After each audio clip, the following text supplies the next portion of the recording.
lalela mntanami, noma bangakukhohlisa bathi khipha leziso ikhiphayo. Ngifuna ukuthi wazi intombazana yami ukuthi wena nobhululu wakho uhulumeni nisazonya phambi kaNkulunkulu.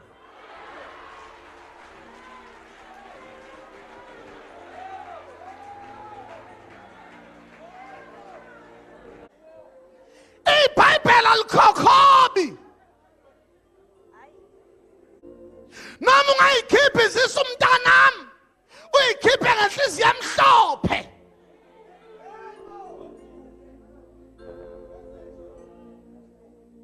Bathi le abortion free ayinama pain.